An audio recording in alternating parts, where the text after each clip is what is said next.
Welcome to Sleep Cove, the place to get a great night's sleep with me, Christopher Fitton. Tonight I'm reading some more of my favourite stories from Norse mythology. It's called The Dwarf's Hoard and the Curse That It Brought. Loki and Odin are roaming the earth disguised as men, and Loki's questionable actions lead them to owing a debt to an old man. I love reading these old Norse myths, and I hope you'll enjoy this tale as I read it as a bedtime story tonight. So please remember to subscribe, and let's begin. The Dwarf's Hoard and the Curse That It Brought. Now old Aegir's feast was over, and all the Aesir and the Vanir made ready for their return to Asgard. Two only went on another way. Odin, the eldest of the gods, and Loki the mischievous. Loki and Odin laid aside all they had kept of the divine power and the divine strength. They were going into the world of men, and they would be as men merely. Together they went through Midgard, mingling with men of all sorts, kings and farmers, outlaws and true men, warriors and householders, thralls and counsellors, courteous men and men who were ill-mannered. One day they came to the bank of a mighty river, and there they rested, listening to the beat of iron upon iron in a place nearby. Presently, on a rock in the middle of the river, they saw an otter come. The otter went into the water and came back to the rock with a catch of salmon. He devoured it there. Then Odin saw Loki do a senseless and an evil thing. Taking up a great stone, he flung it at the otter. The stone struck the beast on the skull and knocked him over dead. Loki, Loki, why hast thou done a thing so senseless and so evil? Odin said. Loki only laughed. He swam across the water and came back with the creature of the river. Why didst thou take thy life of the beast?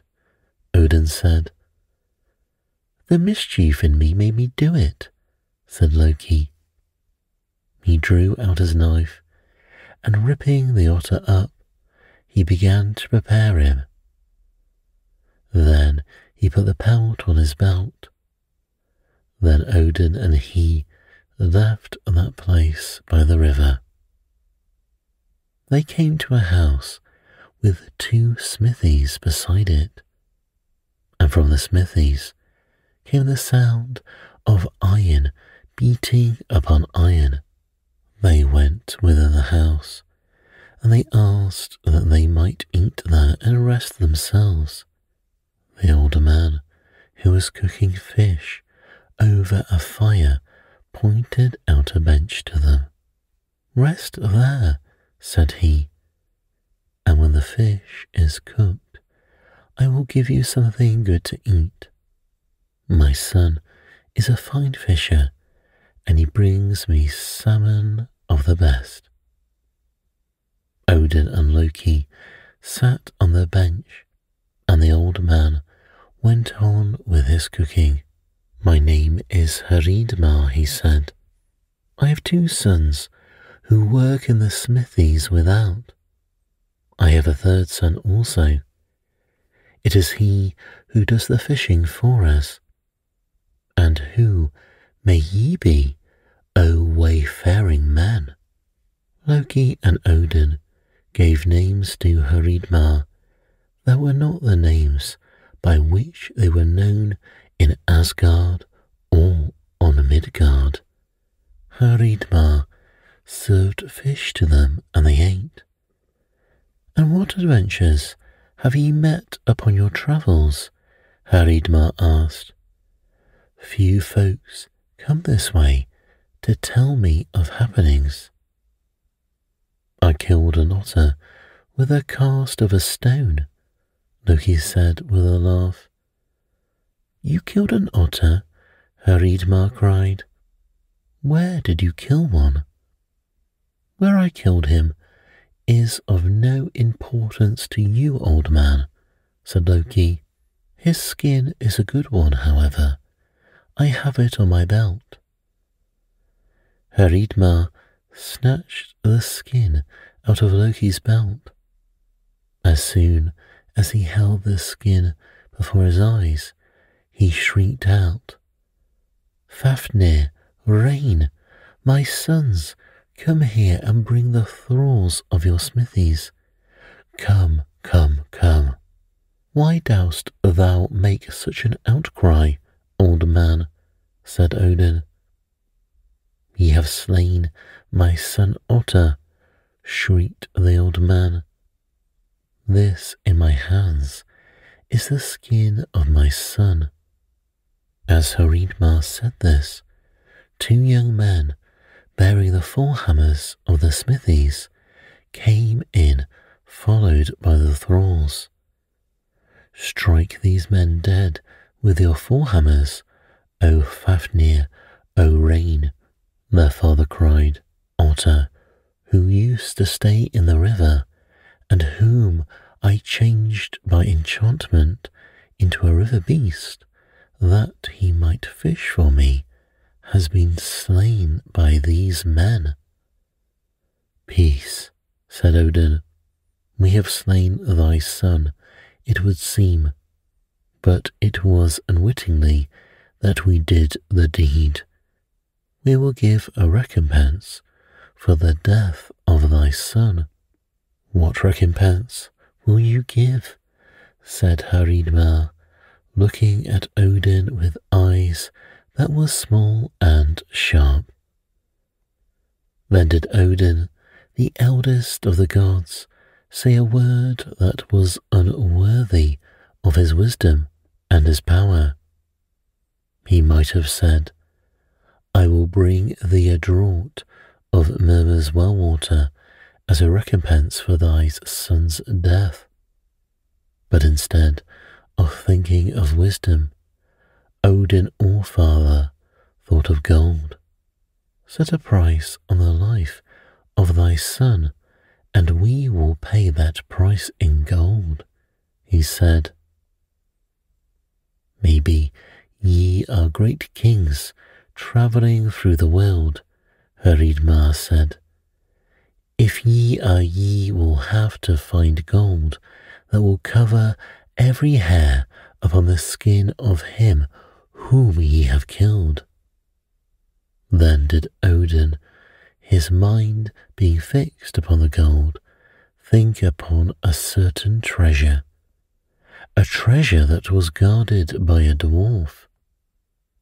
No other treasure in the 9 worlds would be great enough to make the recompense that Hreidmar claimed. He thought upon this treasure, and he thought how it might be taken, and yet he was ashamed of his thought. "Dost thou, Loki, know of Andvari's hoard?" he said. "I know of it," said Loki sharply. "I know where it is hidden. Wilt thou, Odin, win leave for me to fetch Andvari's hoard?" Odin spoke to Hreidmar. "I will stay with thee as a hostage," he said.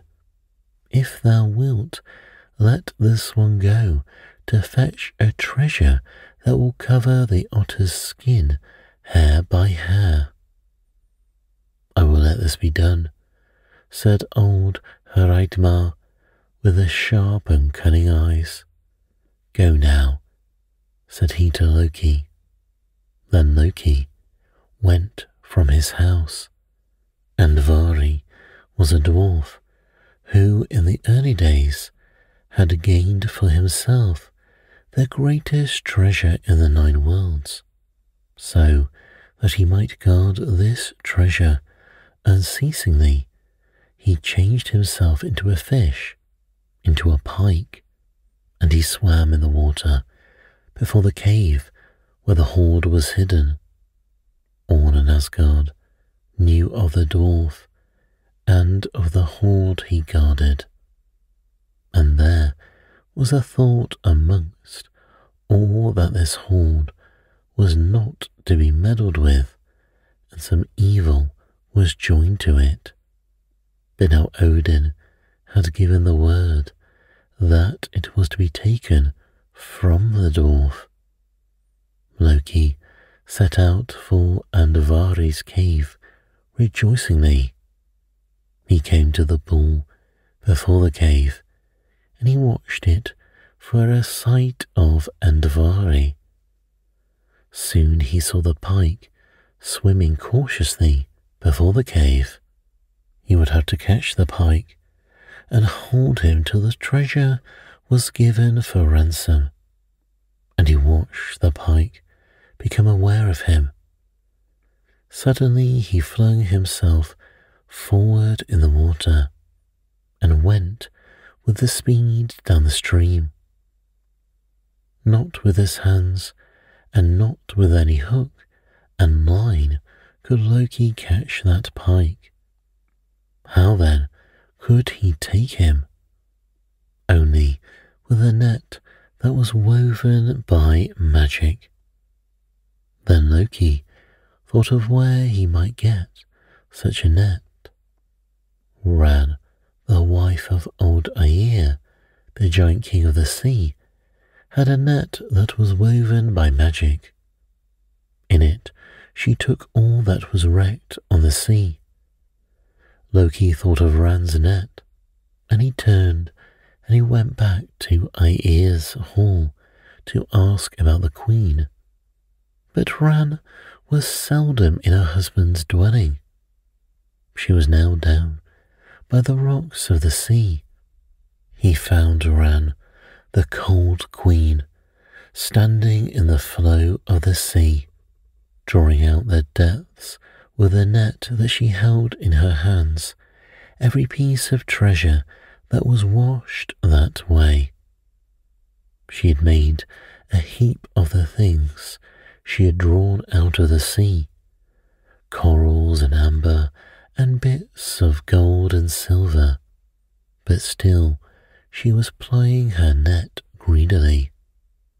"Thou knowst me, Aegir's wife," said Loki to her. "I know thee, Loki," said Queen Ran. "Lend me thy net," said Loki. "That I will not do," said Queen Ran. "Lend me thy net, that I may catch Andvari the dwarf, who boasts that he has a greater treasure than ever thou wilt take out of the sea," said Loki. The cold queen of the sea ceased plying her net. She looked at Loki steadily. Yes, if he were going to catch Andvari, she would lend her net to him. She hated all the dwarfs, because this one and that one had told her they had greater treasures than ever she would be mistress of. But especially she hated Andvari, the dwarf who had the greatest treasure in the 9 worlds.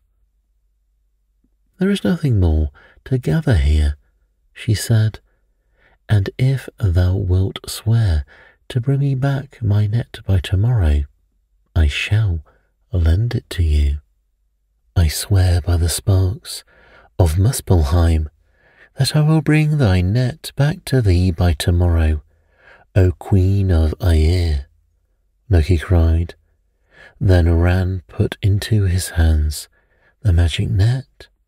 Back then he went to where the dwarf transformed was guarding his wondrous hoard. Dark was the pool in which Andvari floated as a pike.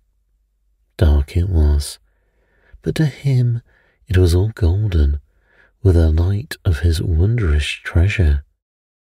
For the sake of this hoard, he had given up his companionship with the dwarfs and his delight in making and shaping the things of their workmanship.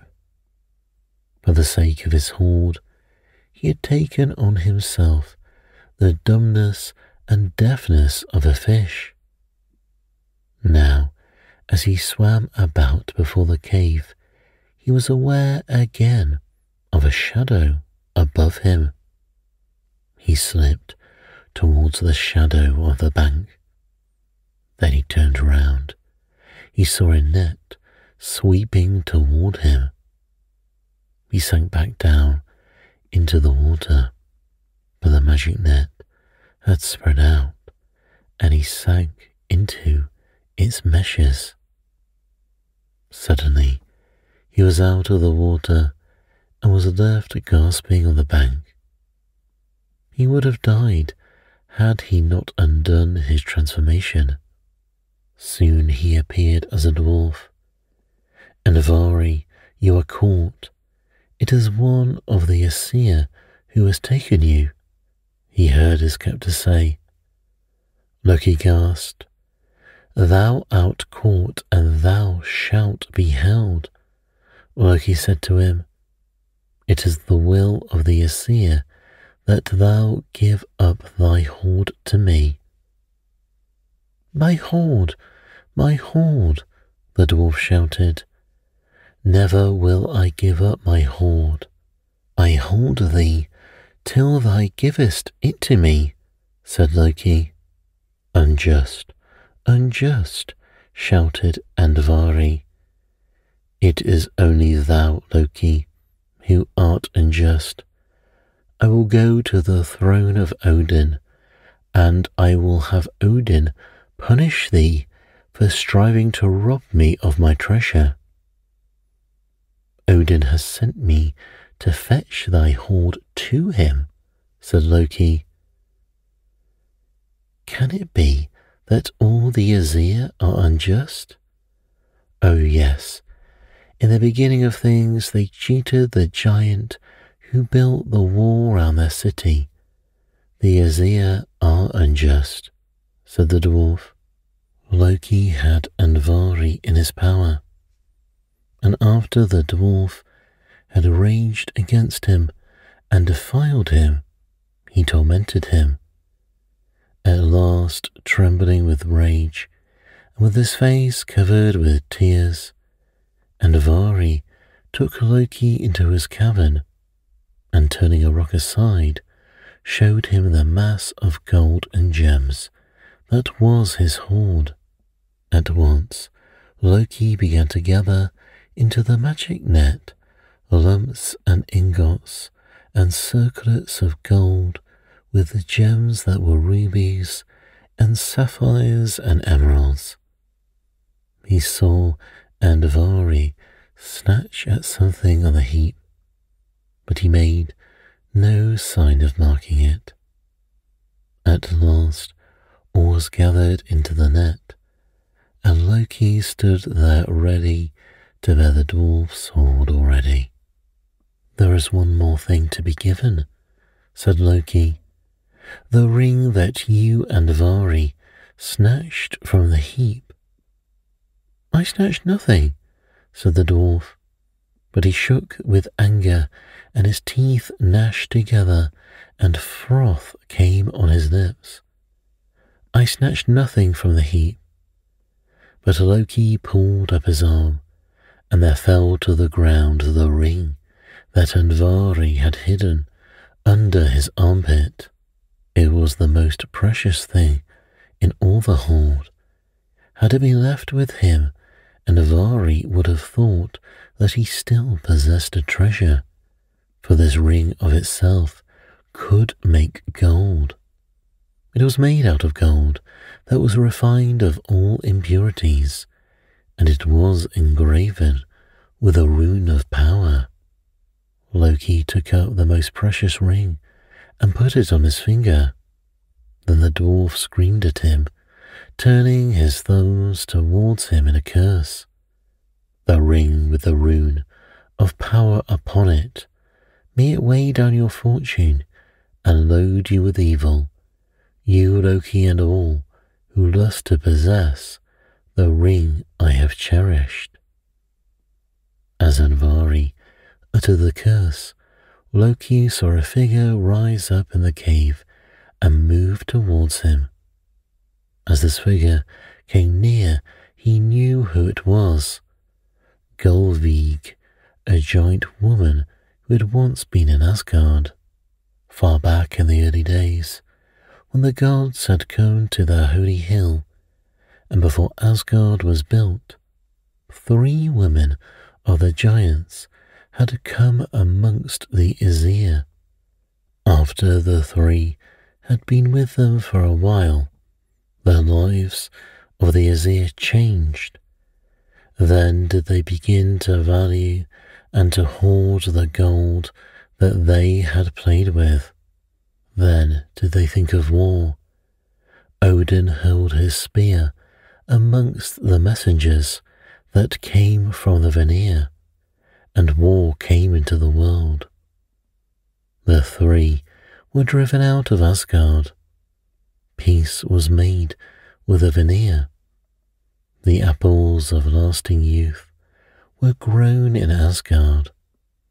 The eagerness for gold was curbed, but never again were the Aesir as happy as they were before the woman came to them from the giants. Gullveig was one of the 3 who had blighted the early happiness of the gods.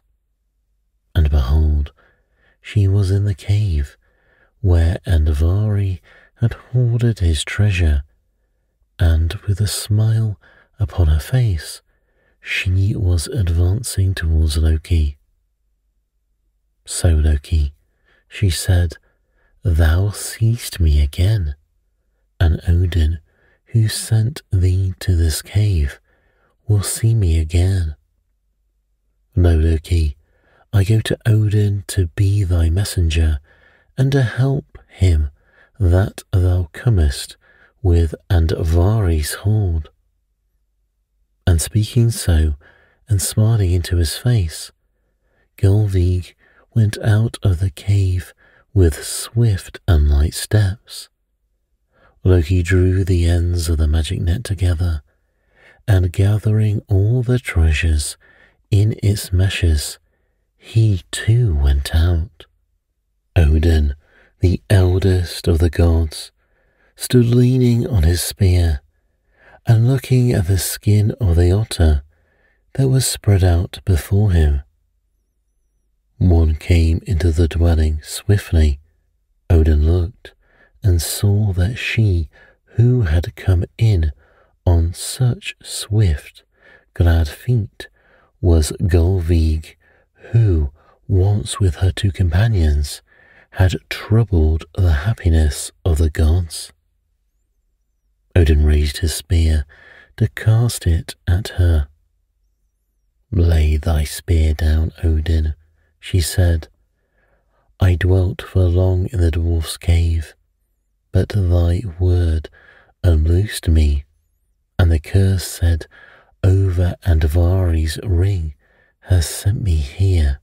Lay thy spear down, and look at me, O eldest of the gods. Thou did cast me out of Asgard, but thy word has brought me to come back to thee. And if ye too, Odin and Loki, have brought yourself free with gold, and may enter Asgard, surely I, Gullveig, am free to enter Asgard too. Odin lowered his spear, sighing deeply. Surely it is so, Gullveig, he said. I may not forbid thee to enter Asgard. Would I have thought of giving the man Kavazir's mead or Mirma's well water rather than this gold as recompense? As they spoke, Loki came into Haridmar's dwelling. He laid on the floor the magic net. Old Haridmar, with his sharp eyes and huge Fafnir, and lean and hungry-looking Rain, came in to gaze on the gold and gems that shone through the meshes. They began to push each other away from gazing at the gold. Then Haridmar cried out, "No one may be here but these two kings, and I will measure out the gold and gems and see whether the recompense be sufficient. Go without, sons of mine." Then Fafnir and Rain were forced to go out of the dwelling. They went out slowly, and Gulvig went with them, whispering to both. With shaking hands, old Haridmar spread out the skin that once covered his son. He drew out the ears and the tail and the paws so that every single hair could be shown. For long he was on his hands and knees, his sharp eyes searching over every line of the skin. And still on his knees, he said, "Begin now, O kings, and cover with a gem or a piece of gold every hair on the skin that was my son's." Odin stood, leaning on his spear, watching the gold and gems being paid out. Loki took the gold, the ingots, and the lumps, and the circlets. He took the gems, the rubies, and the emeralds, and the sapphires, and he began to place them over each hair. Soon the middle of the skin was all covered. Then he put the gems and the gold over the paws and the tail. Soon the otter skin was so glittering that one could think it could light up the world. And still Loki went on, finding a place where a gem or a piece of gold might be put. At last he stood up. Every gem and every piece of gold had been taken out of the net, and every hair on the otter's skin had been covered with a gem or a piece of gold. And still old Hreidmir, on his hands and knees, were peering over the skin, searching and searching for a hair that was not covered. At last he lifted himself up on his knees. His mouth was open, but he was speechless. He touched Odin on the knees, and when Odin bent down, he showed him a hair above the lip that was left uncovered. "What meanest thou?" Loki cried, turning upon the crouching man. "Your ransom is not paid yet.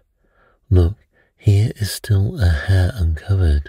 You may not go until every hair has been covered," Hreidmar said again.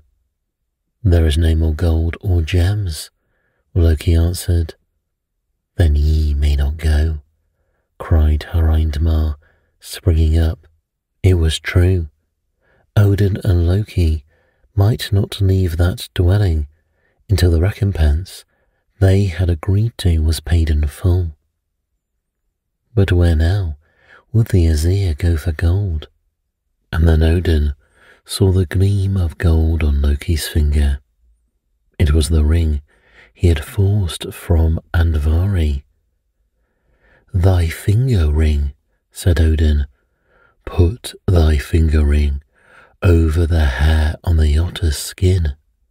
Loki took off the ring that was engraved with the rune of power, and put it on the lip hair of the otter's skin.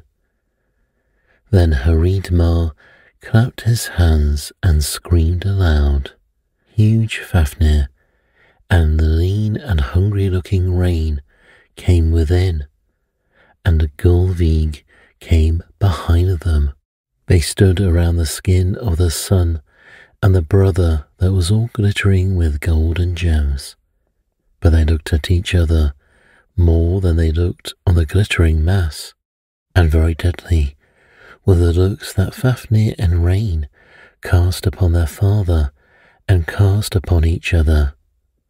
Over Bifrost, the Rainbow Bridge, went all the Azir and the Vanir that had been at old Aegir's feast. Frey and Freya, Frigga and Iduna and Sif, Tyr with his sword, and Thor in his chariot, drawn by the goats. Loki came behind them, and behind them all came Odin, the father of the gods. He went slowly with his head bent, for he knew that an unwelcome one was following. Gulvig, who once had been cast out of Asgard, and whose return now the gods might not gainsay.